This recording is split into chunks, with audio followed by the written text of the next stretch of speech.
Jusqu'à la fin septembre, l'église Notre-Dame, située au cœur des Sables d'Olonne, accueille une exposition des œuvres du peintre sablais Émile Roy. On doit à cet artiste, disparu en 1973, un grand nombre de fresques murales qui ornent les différentes chapelles de l'église, et notamment le monument aux morts de la paroisse. En effet, Émile Roy est né aux Sables d'Olonne le 27 juillet 1876, jour de l'inauguration du premier casino de la ville, conçu selon les plans de Gustave Eiffel, dans une famille de verriers dont l'origine connue remonte à 1722.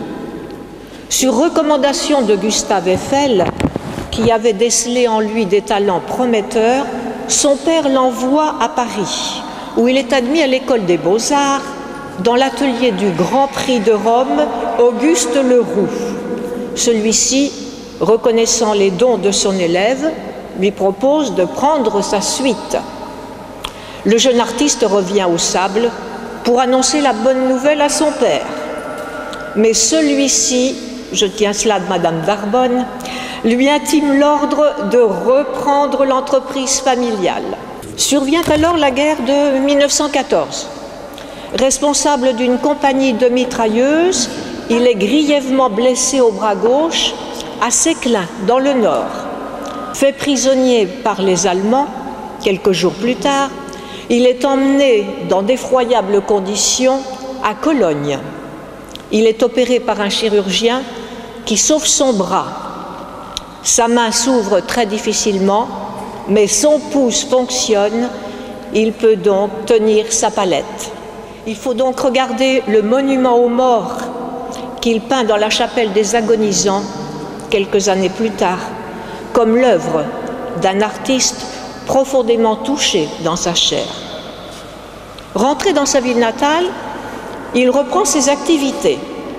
Il réalise, dans des conditions souvent difficiles, il faut l'attacher par une corde à l'échafaudage, d'admirables peintures dans plusieurs chapelles de cette église Notre-Dame. Il décore aussi les intérieurs des belles villas sablaises, couvrant les murs et les plafonds de scènes de chasse. Grand chasseur de bécasses devant l'Éternel, il s'adonnait à ce loisir dans le bois de Saint-Jean d'Orbestier. Des marines ou d'élégants voiliers voguent sur une mer calme et de multiples guirlandes de fleurs, des roses colorées surtout, vision lumineuse d'un monde serein. L'œuvre d'un artiste ne se réduit pas à un domaine particulier. Et si l'une des missions de l'art est de célébrer la beauté du monde, bien ténue est la frontière entre le profane et le sacré. Il nous a semblé qu'au long de cet été, elle s'intégrerait fort bien dans le patrimoine exceptionnel de cette Église que le peintre a grandement contribué à enrichir par son immense talent. Il est également adjoint au maire des Sables, président de la société Olona. Aux adhérents, il envoie ses vœux de sa propre main. Je cite, en s'excusant que ce ne soit pas droit.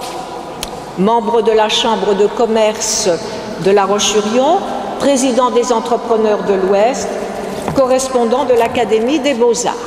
Bref, comme conclut le Journal des Sables, M. Émile Roy eut une carrière bien remplie et tous ceux de l'ancienne génération qui l'ont connu garderont de lui le souvenir d'un homme aimable et courtois, travailleur et de talent.